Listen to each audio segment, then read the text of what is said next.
السلام علیکم ورحمۃ اللہ وبرکاتہ۔ آج ہماری ویڈیو بول چال کے بارے میں ہے۔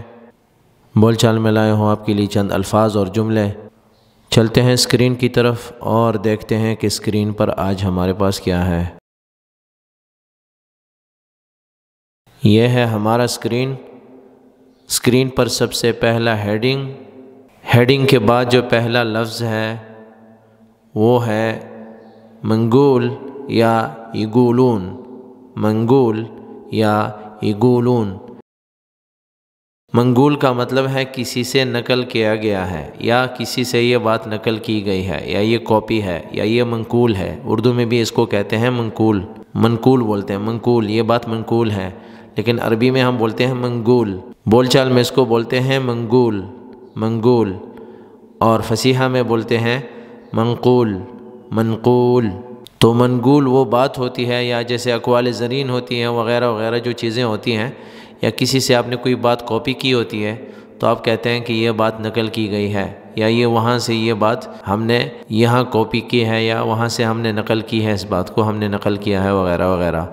تو اس وقت یہ لفظ استعمال ہوتا ہے منقول، منقول، بول چال میں منقول۔ دوسرا جو ہے یگولون، یگولون۔ یگولون اس وقت کہتے ہیں جب کوئی کہاوت سنانی ہوتی ہے، جیسے ہم کہتے ہیں نا کہ ایک کہاوت ہے، یعنی کہی ہوئی بات ہے، کسی نے کہا ہے، تو ہم اردو میں کہتے ہیں کہاوت ہے، تو عربی میں ہم بولتے ہیں یگولون۔ بول چال میں زیادہ چلتا ہے یگولون۔ اگر فصیحہ میں بولیں گے تو اس کا مطلب ہے کہ کہتے ہیں، یقولون، یقولون، اس کا لفظی معنی ہے کہ کہتے ہیں، کہتے ہیں۔ اگر ہم اردو میں دیکھیں تو ہم کہتے ہیں کہ کہاوت ہے، کہاوت ہے، یا کہتے ہیں، یا کہاوت کو بھی کہا جاتا ہے، یا کہتے ہیں وغیرہ وغیرہ۔ تو عربی میں بول چال میں اس کو بولتے ہیں یگولون، یگولون، یعنی کہاوت ہے یا کہتے ہیں وغیرہ۔ تو منقول نقل کی گئی بات یا نقل کیا گیا ہے کسی سے، یا منقول ہے، اور یگولون کہاوت کے لیے استعمال ہوتا ہے، کہتے ہیں، کہاوت ہے، یا کہی ہے کسی نے یہ بات وغیرہ وغیرہ۔ منقول، یگولون، منقول، یگولون۔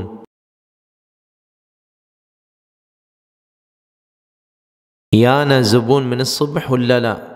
یانا زبون من الصبح ولا بعد؟ صبح سے کوئی گاہک آیا یا نہیں؟ یانا آیا ہے ہمارے پاس، زبون کوئی گاہک، کوئی کسٹمر، من الصبح صبح سے، ولا بعد یا ولا لا؟ تو ولا بعد ولا لا دونوں میں سے ایک چوز کریں۔ یانا زبون من الصبح ولا بعد؟ یانا زبون من الصبح ولا لا؟ یانا زبون من الصبح ولا بعد؟ یانا زبون من الصبح ولا لا؟ یہ جو جملہ ہے مصری زبان سے لیا گیا جملہ ہے، اور مفیش کا جو لفظ ہے اس سے ہی پتہ چلتا ہے کہ یہ مصری لہجہ ہے، لیکن یہ جو بات لکھی ہے، جو جملہ لکھا ہے، اس کا ترجمہ میں صحیح پوری طرح سے نہیں کرنا چاہتا، ٹھیک ہے؟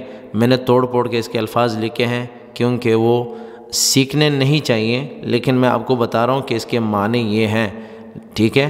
ابھی مفیش کا مطلب تو ہے کہ کچھ نہیں ہے، مفیش نہیں ہے، اور جو دوسرا لفظ ہے، ٹھیک ہے، وہ آپ دیکھ سکتے ہیں، اس کو سمجھ سکتے ہیں کہ اس کے معنی یہ ہوتے ہیں، لیکن یہ الفاظ استعمال نہیں کرنے، لیکن آپ کو پتہ چلنا چاہیے کہ الفاظوں کے معنی کیا ہوتے ہیں۔ تو الف و ہا ہے، اس کے بعد شین ہے، ٹھیک ہے؟ یہ ایک لفظ ہے، اس کا معنی جو ہے وہ نیچے آپ دیکھ سکتے ہیں کہ اس کے معنی کیا ہو سکتے ہیں۔ تو بجائے اس کے کہ ہم اس طرح کے الفاظ سیکھیں، ہم اس کے برعکس اچھے الفاظ سیکھیں۔ تو جیسے لکھا ہوا ہے، جو قاف لام اور پھر ڈیش ہے پھر تا ہے، وہ قلہ ہے، قلہ کہتے ہیں کم کو، ٹھیک ہے؟ کم یعنی کمی جس میں ہو۔ تو اگر ہم اس کی جگہ پہ اس کا اپوزٹ لفظ استعمال کریں، وہ ہے قمہ، قمہ، قمۃ الاصل، یعنی اصل خاندانی انسان ہے وغیرہ وغیرہ، تو قمہ استعمال کریں گے اچھے کے لیے۔ تو ہم اس طرح کے الفاظ جو برے الفاظ ہوں، ہمیں اس کے معنی آنے چاہیے تاکہ ہم وہ الفاظ ادا نہ کریں، ہم وہ الفاظ بولیں نہ، وہ جملے ہم بولیں نہ کسی کے سامنے۔ تو اس وجہ سے اس چیز کو سیکھنے کے لیے میں یہ اس لیے بتا رہا ہوں کہ ان چیزوں سے تھوڑا بچنا ہے اور یہ الفاظ ہم نے یوز نہیں کرنے۔ لما تجیلک من الناس مشفوش منک غیر کل خیر، تو یہ بھی جو ہے نا مصری لہجے کے الفاظ ہیں، لیکن یہ اچھے الفاظ ہیں، اور اس کے معنی یہ ہیں کہ لما جب بھی، تجیلک یا تگیلک کیونکہ وہ مصری لہجے میں ہے، تو من ناس کہ جب بھی آتے ہیں آپ کے پاس لوگوں میں سے کچھ لوگ آپ کے پاس آتے ہیں، مشافوش انہوں نے نہیں دیکھا، منک آپ سے، غیر سوائے اس کے، کل خیر کہ آپ نے ان کو خیر ہی دکھایا، یعنی آپ سے ان کو خیر ہی ملا ہے، اور آپ میں انہوں نے خیر کے علاوہ کچھ نہیں دیکھا، یعنی آپ ان کے لیے اچھے ہیں۔ تو یہ جملہ استعمال ہوتا ہے، لما تگیلک من ناس مشافوش منک غیر کل خیر، لما تگیلک من ناس مشافوش منک غیر کل خیر۔ تو مصری لہجہ تو مجھے پوری طرح نہیں آتا، لیکن میں کوشش کر رہا ہوں کہ اس طرح کے لہجے میں ہی بات کروں، لیکن لما کا مطلب ہے جب بھی یا جب، ٹھیک ہے۔ تجیلک جب آتے ہیں آپ کے پاس، من ناس لوگوں میں سے کچھ لوگ، مشافوش نہیں دیکھا انہوں نے، منک آپ سے، غیر سوائے اس کے، کل خیر سب ٹھیک یا سب خیر، یعنی خیر کے علاوہ انہوں نے آپ میں کچھ نہیں دیکھا، ان کو آپ سے خیر کے علاوہ کچھ نہیں ملا، یعنی آپ نے ہمیشہ ان کو فائدہ پہنچایا، خیر پہنچایا ہے۔ لما تجیلک من ناس مشافوش منک غیر کل خیر، لما تجیلک من ناس مشافوش منک غیر کل خیر۔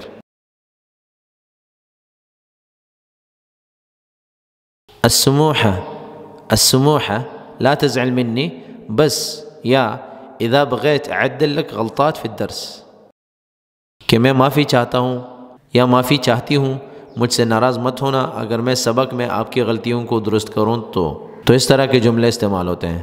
السموحة یعنی معافی چاہتا ہوں یا معافی چاہتی ہوں، یا جیسے کہتے ہیں کہ معذرت کے ساتھ، برائے مہربانی وغیرہ وغیرہ۔ لا تزعل منی ناراض مت ہوں مجھ سے، یا خفا مت ہوں، یا غصہ نہ کریں مجھ پر وغیرہ کے لیے یہ لفظ استعمال ہوتا ہے۔ لا تزعل منی ناراض مت ہوں مجھ سے، تو اس کا مطلب ہے کہ جس سے آپ بات کر رہے ہیں وہ مذکر ہے، اس لیے آپ کہہ رہے ہیں کہ لا تزعل منی۔ اگر وہ مؤنث ہے تو آپ کہیں گے لا تزعلی منی، لا تزعلی منی، لیکن چونکہ مذکر ہے تو لا تزعل منی بس بغیت اعدل لک غلطات فی الدرس، بس یہ ہے کہ میں چاہتا ہوں یا چاہتی ہوں کہ آپ کی غلطیوں کو درست کروں جو سبق میں ہیں۔ اگر ہم کہتے ہیں کہ بس بغیت اعدل لک غلطات فی الدرس، کہ بس میں یہ چاہتا ہوں یا چاہتی ہوں کہ آپ کی غلطیوں کو درست کروں جو سبق میں ہیں، لیکن اگر ہم کہتے ہیں کہ اذا بغیت یعنی جب بھی میں چاہوں، اعدل لک درست کروں، ٹھیک کروں آپ کے لیے، غلطات جو غلطیاں ہیں، فی الدرس سبق میں، ٹھیک ہے۔ تو اذا کا مطلب ہے جب، اور بس کا مطلب ہے کہ بس اگر۔ السموحة لا تزعل مني بس بغيت أعدل لك غلطات في الدرس، السموحة لا تزعل مني إذا بغيت أعدل لك غلطات في الدرس۔ اگر مخاطب مؤنث ہے، عورت ہے، تو ہم کہیں گے أعدل لك، السموحة لا تزعلي مني بس بغيت أعدل لك غلطات في الدرس، لا تزعلي مني إذا بغيت أعدل لك غلطات في الدرس وغيرها۔ أبا حد عشان التحميل ما حد وياي، العمال كلهم راحوا الشركة، یا العمال كلهم راحوا للشركة۔ مجھے لوڈنگ کے لیے آدمی چاہیے، میرے پاس آدمی نہیں ہے، میرے آدمی کمپنی میں چلے گئے ہیں۔ ابا حد مجھے آدمی چاہیے، حد کا مطلب کوئی بھی ایک آدمی، ایک شخص، عشان کے لیے، التحمیل لوڈنگ کے لیے، لوڈنگ، التحمیل، ما حد ویائی نہیں ہے میرے پاس کوئی بھی، ما حد ویائی میرے پاس کوئی نہیں ہے، العمال جتنے بھی آدمی ہیں، لیبر ہیں، کلہم سارے، یا الجماعہ، جماعہ بھی کہہ سکتے ہیں، اگر کہتے ہیں نا کہ آدمی، تو میرے ساتھ جو سٹاف ہوں گے یا جو بھی ہوگا تو ہم اس کو کہتے ہیں کہ جماعہ، جماعتی کلہم راحو، یہ بھی کہہ سکتے ہیں کہ العمال کلہم راحو یا جماعتی کلہم راحو للشرکہ، کہ سب کمپنی میں چلے گئے ہیں، سب کمپنی چلے گئے ہیں، یا سب سائٹ پہ چلے گئے ہیں وغیرہ، تو شرکہ کی جگہ اس جگہ کا نام لکھیں، العمال كلهم راحوا للشركة وغيرها۔ أبا حد عشان التحميل، أبا حد عشان التحميل، ما حد وياي، العمال يا الجماعة كلهم راحوا للشركة، كلهم راحوا للشركة۔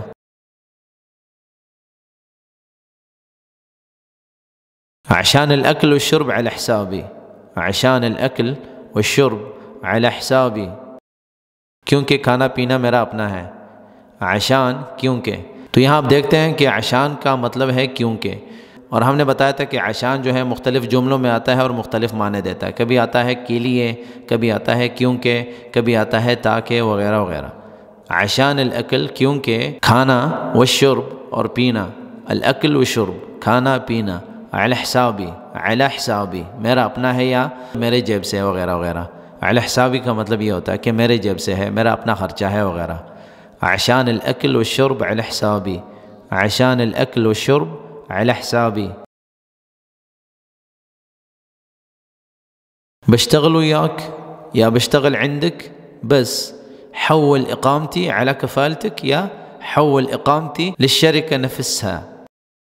بشتغل عندك یا بشتغل وياك، اچھا اگر ہم کہتے ہیں کہ بشتغل وياك تو یہ اس وقت استعمال ہوتا ہے جب میں آپ کے ساتھ پارٹنرشپ میں کام کروں، یعنی آپ کے برابر میں کام کروں، تو اس کا مطلب یہ ہوتا ہے کہ میں آپ کے ساتھ کام کرتا ہوں، یعنی ہم دونوں ایک ساتھ کام کریں گے۔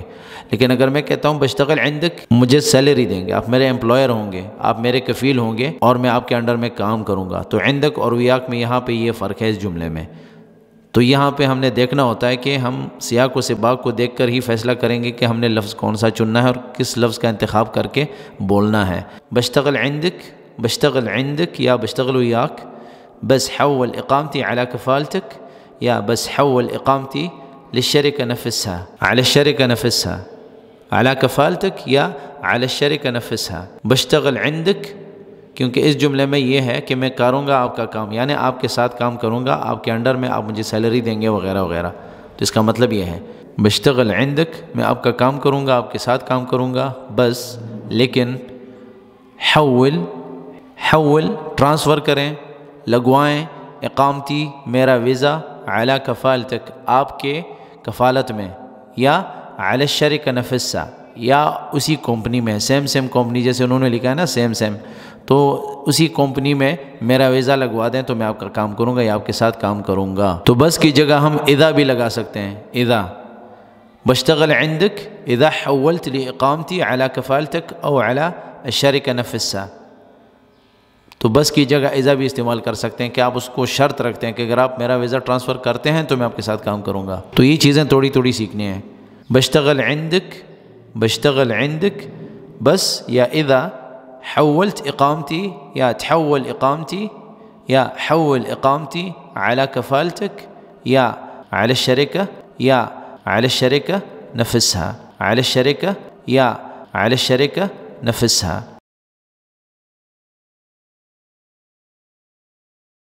وصلت له الاغراض، وصلت له الاغراض میں نے سامان اس کو پہنچا دیا، وصلت میں نے پہنچا دیا، لہ اس کو، الاغراض سامان، یا وصلت لہ السامان، وصلت لہ سامان یا السامان یا الاغراض، وصلت لہ الاغراض یا وصلت عندہ اس کے پاس، ٹھیک ہے، وصلت عندہ الاغراض، نزلت الاغراض عندہ میں نے اتارا سامان۔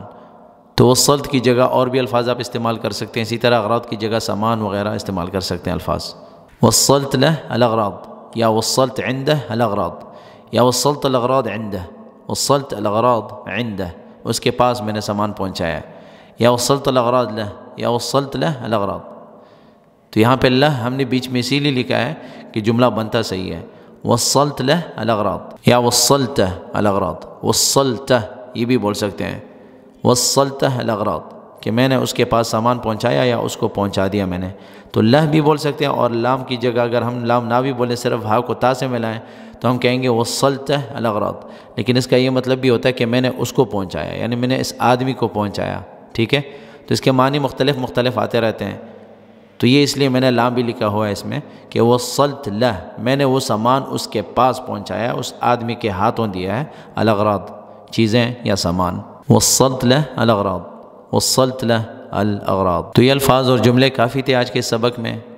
مزید بھی اگر آپ کے پاس کچھ الفاظ ہیں، جملے ہیں، ہمارے ساتھ کومنٹس کے ذریعے شیئر کریں، ہم ان کو اپنے کانٹینٹ میں ایڈ کر کے ویڈیوز کی شکل میں آپ کے ساتھ شیئر کرتے رہیں گے انشاءاللہ۔